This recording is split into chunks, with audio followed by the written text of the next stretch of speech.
Hey guys, Blade of Fire here, bringing you another StarCraft English commentary, and right now I'm commentating on the 5th set of the 3rd MBCgame All-Star Skins match played 2 days ago between Stork and HwaSin. You can check the first 2 sets on both mine and DS073's accounts. We both did those, and the 3rd and 4th also on both our accounts. That was actually our first 2 dual commentaries together, and I think they worked out pretty well. Of course, we could have done a lot of things better. I had some problems with we had some problems with the syncing, with the audio from Audacity and stuff like that. And now, due to time issues and due to Easter coming around, I doubt that we're really gonna have the time, both of us at the same time, to make another duel. So I just said, well, we'll just go our separate ways for now and do them separately. But definitely you can expect more from us when more tournaments are going to start, and we're going to have a lot more stuff to commentate on. Anyways, we've got Stork here as Jade Protoss, and HwaSin, so at the 7 o'clock position, and at the 1 o'clock position you've got HwaSin as Orange Terran. And this is the MBC All-Star Skins tournament. Really quick about these matches. These matches are fun games right now because the Korean pro gamers are kind of on spring break. They still want to stay fit, and so they do it with a series of fun games.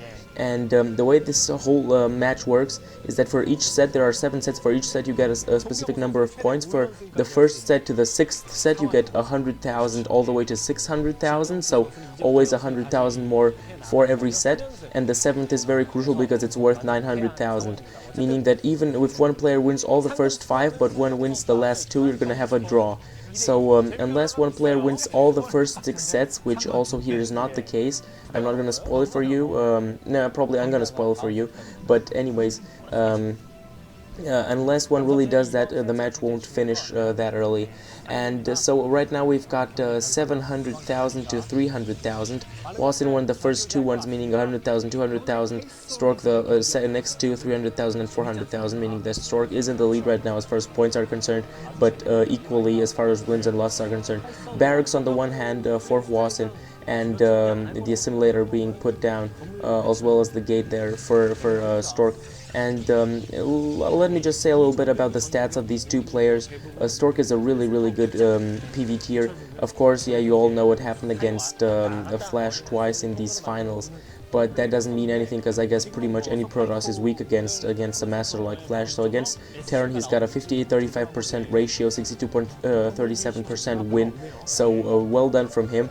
And HwaSin on the other hand, against Protoss 21 to 21, 50%. So kind of in this matchup, you would give Stork the advantage. In the meantime, Stork has scouted HwaSin. He has found him right there with that probe, and the factory is going down for HwaSin. First zero coming out for Stork.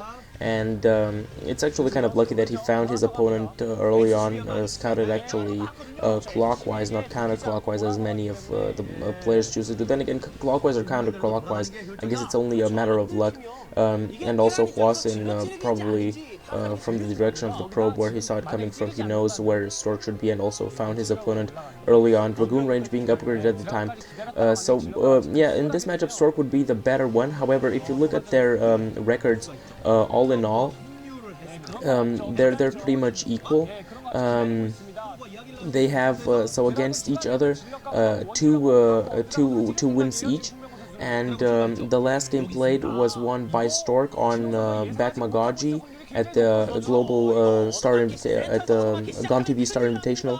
And right now, there's Marines being pressured early on with a Zealot and a Probe, and yeah, HwaSin is gonna need to micro a little bit right here to make sure that he's not gonna get killed. Also, a Dragoon coming on, so he really needs to pray for that tank to come out soon enough for him to fend this off. He also needs to pull out some probes right here, and especially that Dragoon is gonna be so crucial for Stork, since it can do the range damage that he so needs. And now he seems to be pushed back. Well done by HwaSin, very well done with these SCVs, leaving his opponent no chance. So this early attack was absolutely failed, and the command center being put down. This is the advantage for Terran on maps like this. Well, nice done with blocking the ramp with that probe. Great job. This is the advantage for Terran on maps like this, or maybe also Zodiac, simply because Yeah, the Terran can build his command center already within his main and then simply float it away, meaning it's a lot easier to protect it and a lot less risks implicated by this. You can see actually he's pushing out a little bit early on. He's got his tank out, so he's going to be a lot more confident.